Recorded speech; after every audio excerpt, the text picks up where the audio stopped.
We're watching something happen right now it's completely unprecedented. We're talking about a single concert tour that has morphed into a global event, just shattering every record you can think of. This is so much more than a series of shows, it's a full-blown cultural phenomenon. And yeah, it's the highest grossing tour in history, and not just by a little bit, by a massive margin. But that just leads to the real question, right? Why? What is it that makes millions of people fly across continents, spend thousands of dollars, all for one artist? Let's get into it. Okay, so the first piece of this puzzle is something we're going to call the time machine effect. Because to really get this tour, you have to kind of throw out everything you think you know about a typical concert. And here's where things get really different. A normal tour, it's all about promoting the latest album. The Eras Tour, though, it does the exact opposite. It's designed, very deliberately, to be a journey back in time, to revisit every single phase of the artist's career. So think about it. The people in that stadium aren't just hearing songs. They are literally reliving chapters of their own lives. They're remembering who they were back in 2006, what that huge pop crossover in 2012 meant to them, how they felt during the Reputation era in 2017. The ticket isn't just for a concert, it's a pass to travel through your own personal history. But here's the thing. You're not going on this journey alone. And that's the second layer, what we'll call the community code. Because at this tour, you're not just some person in the audience. No, you're part of something way, way bigger.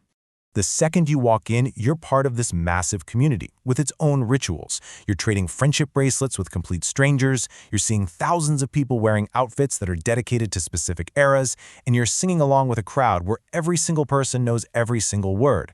These aren't just little fun things to do. They're incredibly powerful acts of building a community. And you know what that does? It taps into this really deep, fundamental human need we all have, our desire to belong. For one night, the Eras Tour creates this perfect environment where thousands of strangers feel instantly connected, like they're all part of the same tribe.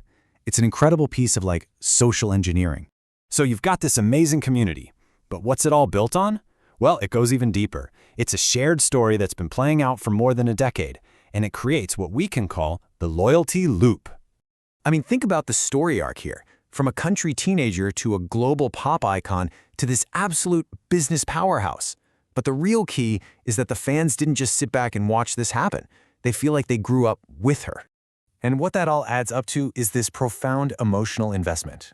See, when an artist's story gets all tangled up with your own story, the result is a loyalty that's almost impossible to break. It feels deeply personal.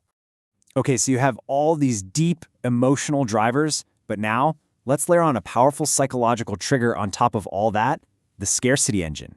This whole part is about the intense and very real fear of missing out. And the formula for this FOMO, it's actually pretty simple, but man, is it effective. First, the tickets just vanish in minutes. That creates this idea that they're incredibly scarce. Then, your social media feed just becomes an endless stream of clips and pictures from the show. The combination creates this overwhelming feeling that if you're not there, you are being left out of a massive cultural moment. And this is just basic human psychology, right? When something is scarce or hard to get, our brains just automatically think it's more valuable. The struggle to even get a ticket makes the experience itself feel that much more precious, more important. So you take all of that, the time machine, the community, the loyalty, the scarcity, and you mix it all together. And what happens? The whole thing hits a cultural tipping point. It just became bigger than music.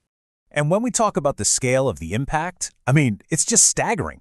We're not talking about album sales here. We're talking about a measurable economic boost to entire cities, total dominance in the media, and a complete shift in the cultural conversation.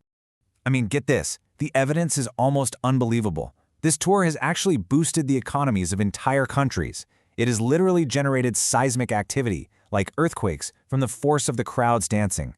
It's been talked about by the Federal Reserve and by world leaders. This stopped being a tour a long time ago. It's a global event. So let's bring it all back home to that original question. Why is this tour so massive? The answer is that it's somehow managed to turn music into memory, identity, and culture, all at the exact same time.